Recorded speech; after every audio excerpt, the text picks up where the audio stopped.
Fala pessoal do Terceirão, tô aqui para gravar para vocês resolução dos exercícios, um pouquinho de teoria e uma questão extra das aulas 52 e 53, beleza? Essas aulas aí, ó, são aulas sobre colisões frontais, tá? E aí, tem pouco exercício que fala disso, por isso que eu vou colocar um extra, mas a gente começa essa aula definindo o coeficiente de restituição. Você vai perceber que as três questões que a gente vai resolver não vão usar esse conceito, mas eu vou pôr uma extra que vai precisar. O que é o coeficiente de restituição? Ele é a razão entre a velocidade relativa de afastamento e a velocidade relativa de aproximação entre os corpos. Tá? Então a gente vai definir esse E aqui ó, como velocidade de afastamento pela velocidade de aproximação entre esses objetos. Geralmente a gente fala de colisões frontais entre dois corpos. É muito comum de aparecer dessa forma no vestibular. Tá? Colisão frontal entre dois objetos. E aí, essas velocidades de afastamento e aproximação, a gente pode determinar fazendo VB' menos VA', a velocidade de afastamento, tá? A gente pressupõe aqui que o VB é maior que o VA. Observe, VB', né, maior que o VA', vai ser sempre maior? Sempre maior, não. Pode ser que eles sejam iguais. O que eu não posso ter é o VA' maior que o VB'.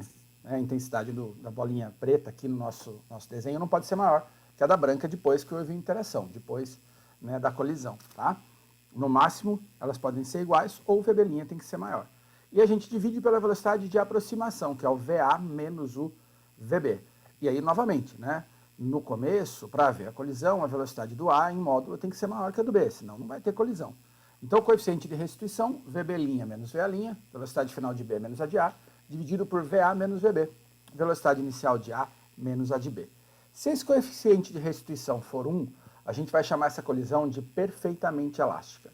Tá? Então, eu vou ter a mesma velocidade de aproximação e de afastamento. E aí a gente vai ter conservação na quantidade de energia mecânica do sistema. Por que a gente chama de perfeitamente elástica? Porque a troca de força entre esses objetos, ela é como se fosse de uma mola.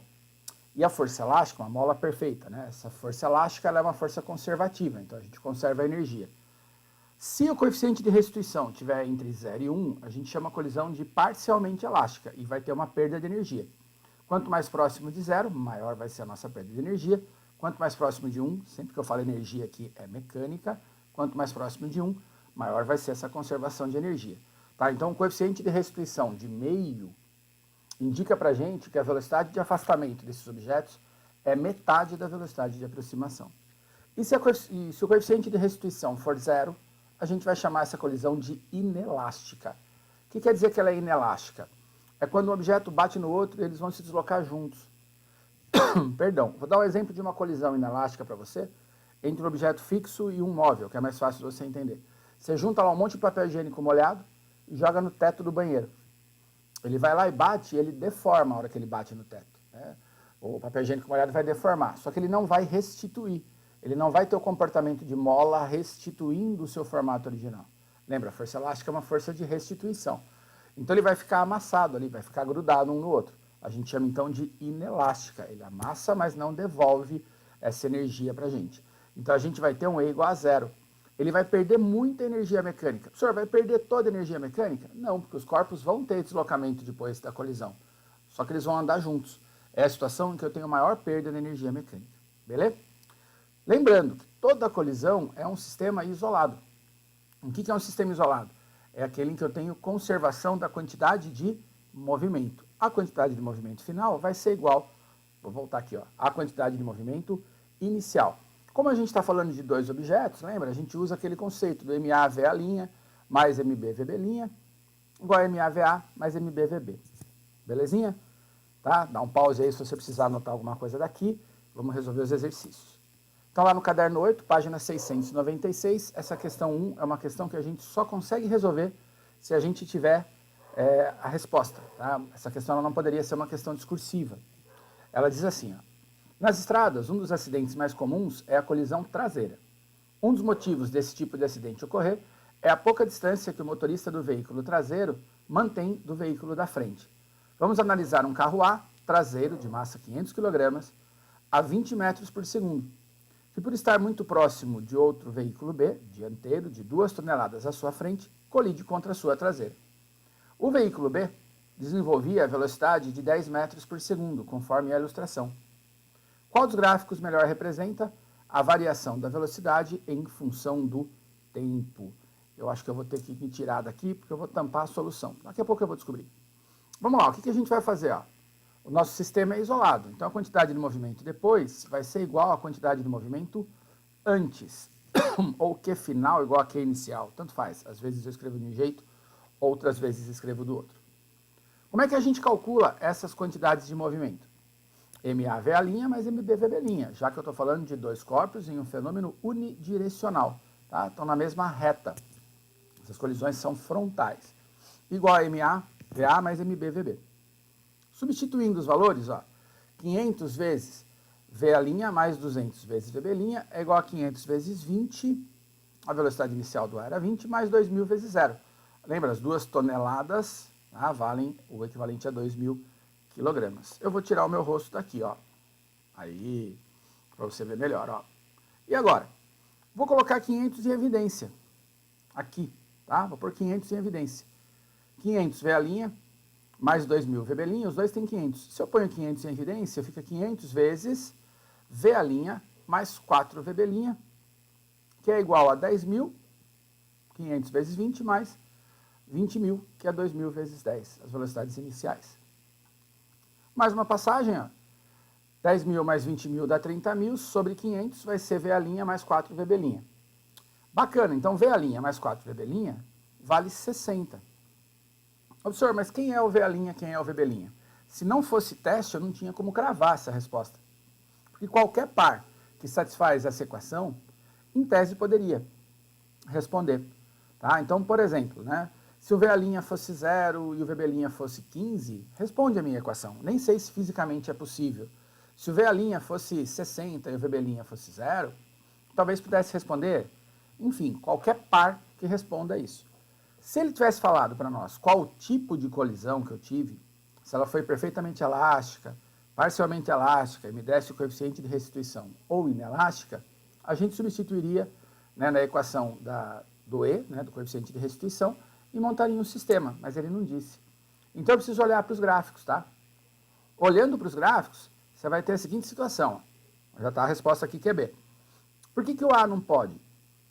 O que eu tenho na interpretação desse gráfico? As velocidades iniciais, de A é 20 e de B é 10. No instante da colisão, enquanto eles estão interagindo, colidindo, as velocidades mudam. E no final, a velocidade de B seria 20 e a de A seria 10. Se a gente pegasse o gráfico A, então, ó, final de A seria 10, então VA é 10, mais 4 vezes 20, que é a de B. 4 vezes 20 dá 80, mais 10, 90. 90 não é 60. Então, pegando os dados do gráfico A, a resposta não daria certo.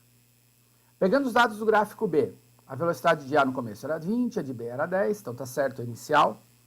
No final, as duas são iguais a 12. Seria uma colisão inelástica, tá? A gente tem que testar se funciona. Se as duas fossem 12, vamos ver aqui, ó. VA' 12 mais 4 vezes 12. 4 vezes 12, 48, mais 48, 60. Opa, a do B deu certo. Beleza? A do C, ó, começou errado, que a do A era 20 e a do B era menos 10. Se fosse menos 10, eles teriam que estar um ao encontro do outro, tá? Um indo no sentido oposto ao do outro. Eles estavam andando para o mesmo lado. Então, ela está errada no começo, apesar que no final também. 4 mais 4 vezes 4 dá 20 e não 60. E a do D? Mesma história, ó. A velocidade final do A é 12, mais 4 vezes 18. 4 vezes 18 dá 72. 72 mais 2 é 84. Então, não pode ser a resposta da letra D. A E que eu tinha escondido aí, ela era absurda também por causa do começo, né? As velocidades estavam erradas no início. Joia? Então, letra A, é isso aí. Colisão inelástica, a gente não sabia que ela era inelástica. Se ele tivesse falado isso aí para nós, seria muito mais fácil de resolver. Essa questão 2 da Unicamp, ela é bem bacana. Deixa eu devolver meu rosto aqui. Aí, ó. Né? Daqui a pouco eu tiro ele de volta porque não vai caber. Bacana porque ela pede uma estimativa e a gente se enrosca nessas estimativas. Diz assim, ó. Um experimento interessante pode ser realizado abandonando-se de certa altura uma bola de basquete com uma bola de ping-pong, tênis de mesa, em repouso sobre ela, conforme mostra a figura A. Após o choque da bola de basquete com o solo, e em seguida com a bola de ping-pong, esta última atinge uma altura muito maior do que sua altura inicial. Pergunta da letra A. Para h igual a 80 centímetros, calcule a velocidade com que a bola de basquete atinge o solo, despreze a resistência do ar. Lembra, as perguntas da Unicamp, A e B, elas não se conversam. A nem é do assunto da aula. A é uma pergunta de queda livre. Eu solto a bola de basquete de 80 centímetros e quero saber qual é a velocidade que ela vai chegar no solo. Como a gente não sabe o tempo de queda, a gente pode fazer um Torricelli, considerando que na queda livre a aceleração é a própria gravidade. Então, v quadrado igual a v0 ao quadrado, mais 2 vezes g vezes o h. A velocidade inicial é 0, mais a gravidade que é 10, vezes 0,8, 2 vezes 10 vezes 0,8, que seria a altura em metros, né? A gente não pode misturar centímetro com metro na mesma questão. E aí você vai ter que o v quadrado é 16 e o v é 4. Tranquilo. Letra A, acho que sem susto nenhum. Né? Uma questão acessível para a gente fazer. Sempre cai questão de cinemática razoavelmente simples para fazer na Unicamp. A letra B. Abandonada de uma altura diferente, a bola de basquete de massa m reflete no solo e sobe com uma velocidade de módulo v igual a 5. Ao subir, ela colide com a bola de ping-pong, que está caindo também com velocidade v igual a 5, conforme a situação representada na figura. Então, a figura B, ó, a bola de basquete está subindo com uma velocidade v e a bola de ping-pong desce com uma velocidade de mesmo módulo. Tá? As duas são 5, só que elas têm sentidos opostos e isso faz diferença na hora da nossa resolução. Considere que na colisão entre as bolas, a energia cinética do sistema não se conserva, ou seja, não é uma colisão perfeitamente elástica. E que imediatamente após o choque, as bolas de basquete e ping-pong sobem com velocidades VB', 4,95 e VP', né? A velocidade final da bola de basquete, 4,95 e 7, a velocidade final da bola de ping-pong, respectivamente. A partir da sua própria experiência cotidiana, faça uma estimativa para a massa da bola de ping-pong e, usando esse valor e os dados acima, calcule a massa da bola de basquete. Vamos lá, vamos começar do problema. O que eu tinha antes da colisão? Daqui a pouco eu vou tirar meu rosto de novo daqui. É bom que você pare de ficar assustado comigo. Eu tinha a bola de basquete subindo e a bola de ping-pong descendo. Como os sentidos são opostos, eu preciso orientar a minha trajetória, escolher um sentido para ser positivo. Eu optei por escolher o sentido positivo para cima. Professor, por quê? É obrigatório? Não. É que eu tenho 3 velocidades para cima. A bola de basquete subindo antes da colisão, e depois da colisão, tanto a bola de basquete quanto a bola de ping-pong também estão indo para cima. A única que estava indo para baixo era a bola de ping-pong. Então, como eu tenho uma grandeza só, uma velocidade só para baixo, eu escolhi orientar a trajetória para cima. Eu só vou ter esse valor negativo, que é o VP inicial, menos 5. Tá? E no final, o que a gente vai ter? A bola de ping-pong e a bola de basquete, ambas indo para cima. Então, as duas vão ter velocidades positivas. VP' e VB', certo? O que a gente vai fazer então? Sistema isolado, quantidade de movimento Φ depois igual a quantidade antes. MA vezes VA', MB VB', ou no caso aqui, massa da bola de basquete, massa da bola de ping-pong vezes as suas velocidades, depois da colisão, igual a massa da bola de basquete, massa da bola de ping-pong vezes as suas velocidades antes. Mais uma passagenzinha, e aí na próxima eu já vou tirar o meu rosto. Ó. Organizando o desenho, não vou dizer que a questão fica fácil, mas ela fica menos complicada. Então, MB vezes 4,95 mais MP vezes 7, as velocidades finais, igual a MB vezes 5 mais MP vezes menos 5. Deixa eu tirar o meu rosto daí. O que eu vou fazer agora? Eu vou isolar a massa de ping-pong de um lado, a massa da bola de basquete do outro. Então, menos 5 MP que estava do lado esquerdo veio somando para... Estava do lado direito, né? Perdão, veio somando para a esquerda e o 4,95 foi subtraindo. O que vai acontecer? Eu vou ficar com 0,05, que é a diferença aqui das massas da bola de basquete. 5 menos 4,95, igual a 7 mais 5, que é 12 MP. A massa da bola de basquete, que ele chamou de mão, e aqui eu acabei chamando de MB, é 12 MP dividido por 0,05, ou 240 vezes MP, 240 vezes a massa da bola de ping-pong. A massa da bola de basquete é 240 vezes maior do que a massa da bola de ping-pong.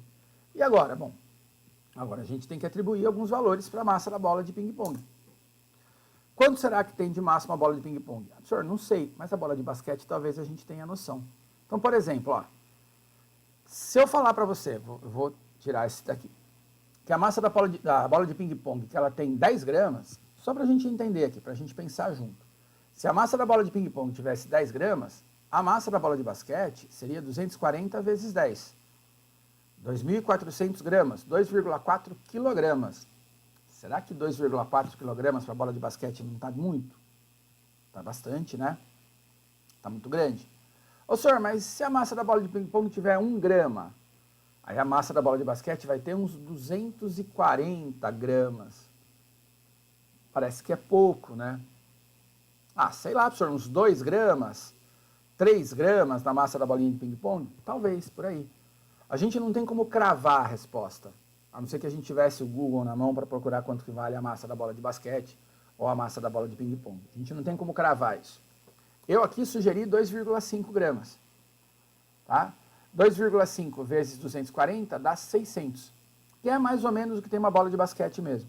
Só se eu tivesse posto 2, tivesse posto 3, 4, 1,78, você chegaria numa resposta aproximada e isso é uma estimativa. O que não pode dar é um valor muito elevado ou um valor muito pequeno. Beleza? Que aí você está chutando um resultado longe da realidade. Bela questão essa da Unicamp, essas questões de estimativa, como eu te disse, elas sempre trazem um certo desconforto para a gente fazer. Tá? Em plantão, um aluno vem e fala assim, professor, aqui, ó, esse negócio de estime aqui, o que eu faço? E aí você fala, você tem que chutar um valor. Aí a pessoa faz assim, professor, você tem que chutar um valor, de acordo com a sua experiência da realidade, atribui um valor. Para a gente fechar a questão 3, que é uma questão meio difícil, porque ela envolve vários conceitos, e ela é uma questão adaptada, está vendo ali? Ela foi adaptada para tornar um pouquinho mais fácil, mas aí a pessoa esqueceu de mexer no texto. A adaptação dela é falar que as massas M1 e M2 são iguais, tá? Se essas massas forem diferentes, e a original, as questões tinham massas diferentes, ela fica trabalhosa, absurda, assim.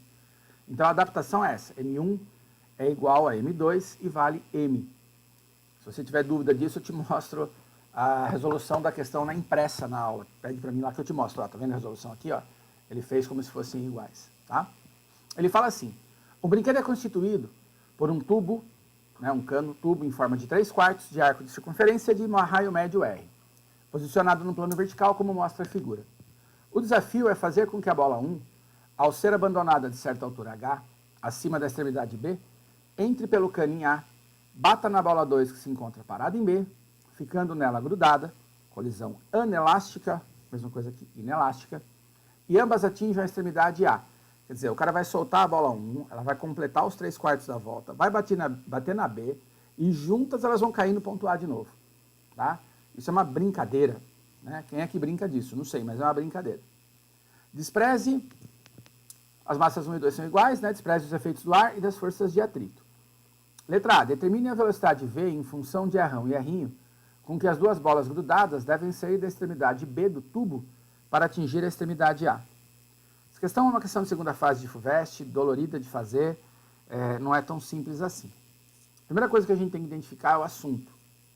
Quando as bolas saem de B, elas saem com uma velocidade horizontal, tá? Elas saem com uma velocidade horizontal para a esquerda, juntas.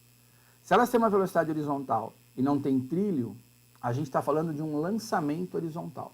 A partir do ponto B até cair de volta no A, eu tenho um lançamento horizontal, ok? Se é um lançamento horizontal, a distância que elas percorrem juntas no eixo X vai ser V vezes T. A distância que elas percorrem no eixo X vai ser VT, beleza? O que a gente quer saber? A gente quer saber a velocidade delas. A velocidade está ali. Quando ele pede a velocidade em função do raio, para a bolinha sair do ponto B e cair no A de novo, ela percorre uma distância horizontal que é o próprio raio. É o x que vale R. Então, R é igual a VT. O tempo que ela vai demorar para cair é raio dividido por V. Nossa, professor, por que você calculou esse tempo de queda? Esse tempo de movimento aí na horizontal?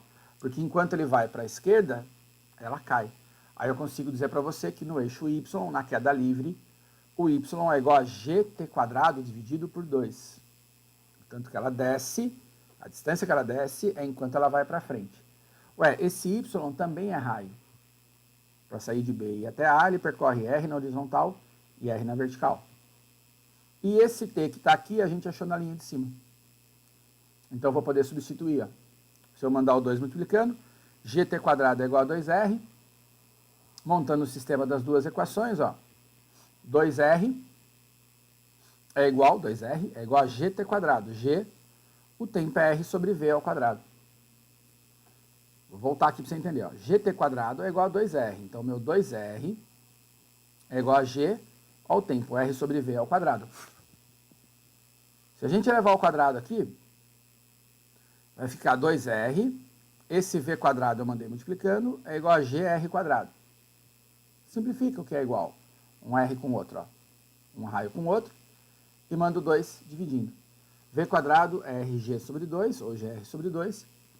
A velocidade das bolinhas vai ser raiz quadrada de GR sobre 2. Beleza? Raiz quadrada de GR sobre 2. Vai lá. Opa, deixa eu tirar o texto aqui. Letra A foi. Letra B. Determine o valor de H em função de R para que o desafio seja vencido. Então, vamos pensar. Se eu solto a bolinha de uma altura muito grande, ela vai ter muita energia potencial, ela vai cair, vai transferir muita energia cinética para a bola 2 e as duas vão cair fora. Não vão atingir o ponto A. Se eu solto de uma altura muito baixa, ela vai ter pouca energia, transfere pouca velocidade e cai antes de atingir o ponto A. Eu preciso saber qual é a altura exata para que ela bata na bolinha B e elas caiam no ponto A. Então a gente vai ter dois fenômenos para estudar aqui. Primeiro, uma colisão inelástica, em que o que depois é igual ao que antes. Depois que bate, as duas andam juntas, então eu posso até somar as massas, ó. As duas bolinhas vão andar juntas. Então eu tenho 2m vezes v. Que v é esse? É essa velocidade que a gente achou no item A. A velocidade com a qual as bolinhas têm que sair do ponto B para cair no ponto A. Vai ser igual a m vezes VA mais m vezes VB. Tá? Massa vezes a velocidade de A mais a massa vezes a velocidade de B. Lembra que a bolinha B estava parada, então a velocidade de B é zero. Então a gente descobre que a velocidade da bolinha A, ao atingir a bolinha B, ela tem que ser o dobro desta velocidade que a gente achou no item A. Beleza? O que eu preciso fazer então? Pergunta é a seguinte agora, de que altura que eu solto a bola 1 para que ela chegue na posição B com a velocidade 2v? Então a gente tem um sistema conservativo agora. A energia mecânica final é igual à energia mecânica inicial. Como aqui não tem mola, cinética mais potencial final igual a cinética mais potencial inicial. Eu vou escolher para nível de referência o ponto onde a bolinha B estava parada. Por quê? Porque é mais fácil, né? Como eu estou analisando o que acontece entre a altura que eu solto a bola 1 e que ela bate na 2, adotar o ponto mais baixo deste trecho de movimento, das duas posições, é o caminho mais fácil de resolver o sistema conservativo. Como eu escolhi a altura final 0, eu não tenho energia potencial gravitacional no final. E não tinha cinética inicial, porque a bola 1 vai ser abandonada. Então eu tenho mva quadrado sobre 2 igual a mghzão. Corta as massas, ghzão é igual a va quadrado sobre 2. O h, então, é va quadrado sobre 2g. Professor, então você achou a velocidade? É, só que eu achei em função de va. E ele quer em função de quem? De r e de g. Só que o VA é 2V. Opa, então no lugar do VA eu ponho 2V e elevo ao quadrado. Dá 4V sobre 2G. Então 2V quadrado sobre G. E esse V eu conheço. É raiz quadrada de RG sobre 2. Quando eu elevo uma raiz quadrada ao quadrado, a raiz vai sair, né? Então eu ficava com 2 e o G, ó, o 2 e o G, vezes o V quadrado, que é o valor desse V aqui, sem a raiz. Então, GR sobre 2. Olha que maravilha, você corta o 2 com 2, o G com G, e vai achar igual H igual a R. Gente, essa questão ela é bem difícil. Ela é uma questão só e ela envolve 3 assuntos que a gente estudou em momentos diferentes. Só o lançamento horizontal, a colisão, né, que é inelástica, e um sistema conservativo. Não abandona ainda não, ó. Vamos fazer uma extra aqui, ó, rapidinho, tá? Só para a gente poder usar o coeficiente de restituição. A gente não viu nenhuma com coeficiente de restituição. Então vale a pena fazer essa e a gente aproveita e tira uma conclusão disso que vai ser útil para nós. Então aguenta a mão aí e vê esse pedacinho do vídeo ainda. Uma esfera A de massa 0,2, deslocando-se com velocidade de 5, colide frontalmente contra uma esfera B de massa 0,2 que estava em repouso. Sabendo que a colisão entre elas foi perfeitamente elástica, o que significa dizer que foi perfeitamente elástica? Vai ter conservação da energia, o coeficiente de restituição é 1. Determine as velocidades das esferas imediatamente após a colisão. Toda colisão é um sistema conservativo. Então eu posso aplicar essa equação, MAVA' mais MBVB' igual a MAVA mais MBVB. Se a gente substituir os valores, ó, 0,2 vezes VA', que eu não conheço, mais 0,2 vezes VB', que eu não conheço, igual a 0,2 vezes 5, que era a velocidade do ar, mais 0,2 vezes 0. Esse 0,2 aqui eu vou pôr em evidência. 0,2 vezes VA' mais VB' dá 1. 0,2 vezes 5, já que 0,2 vezes 0 é 0. Ok? Se você passar o 0,2 dividindo, você vai descobrir que VA' mais VB' é 1 dividido por 0,2. VA' mais VB' vale 5. Eu chamei essa equação de 1. Diferente da primeira questão que a gente fez hoje, lá do caminhão e do carrinho, eu não sei, não tenho informação das velocidades finais, no gráfico, na figura. Então eu preciso de uma segunda equação para resolver. Qual é a segunda equação que eu vou usar para resolver? O fato da colisão ser perfeitamente elástica. Então meu E vale 1. Esse E é VB' menos VA' dividido por VA menos VB. Eu comecei esse vídeo aqui hoje discutindo isso e a gente não tinha usado nenhuma vez. Então 1 é VB' menos VA' dividido por 5 menos 0, VA menos VB. Olha o que acontece aqui, ó. Eu vou cair numa nova expressão de VA e VB'. 1, 5 menos 0 é 5, 5 passa multiplicando, né? 5 vezes 1 é 5, VB' menos VA' dá 5. Ué, VA' mais VB' é 5, VB' menos VA' é 5, eu tenho duas equações e duas incógnitas. Monta um sisteminha, ó. Minha opinião aqui, o jeito mais fácil de fazer é pela soma. Se você quiser fazer pela substituição, pode. Fazendo pela soma, ó, VA' menos VA' vai dar 0, 2 VB' é 10. Ué, então meu VB' vale 5. Se você voltar, você vai descobrir que o VA' vale 0. Olha que legal, então.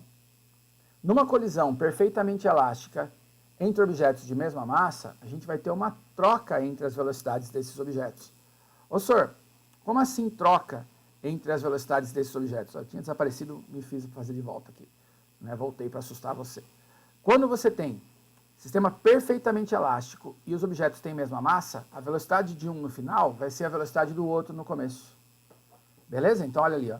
A velocidade do A era 5 e a do B era 0, no final a do B ficou 5 e a do A ficou 0. Por que eu estou te falando isso? É difícil fazer essa conta toda? Não é tão difícil. Entretanto, esse caso é muito comum. Quais são as colisões que caem bastante? As inelásticas, que a gente nem usa o coeficiente de restituição, a gente só junta a massa no fim. E as perfeitamente elásticas, desse tipo aqui, tá? Que vão ter troca de velocidade porque as massas dos objetos são iguais. Beleza? E aí você ganha muito tempo se você souber que trocou a velocidade. Principalmente numa questão que é teste, ou numa questão que a intenção dele não é exatamente o cálculo da velocidade, mas continuar a resolver depois disso. Beleza? Gente, espero ter te ajudado. Exercícios 3 era mais complicadinho mesmo, a 2 tinha uma sacanagem lá. Espero que seja bom para você e que você consiga estudar isso numa boa. Joinha? Abraço, beijo, até mais, hein?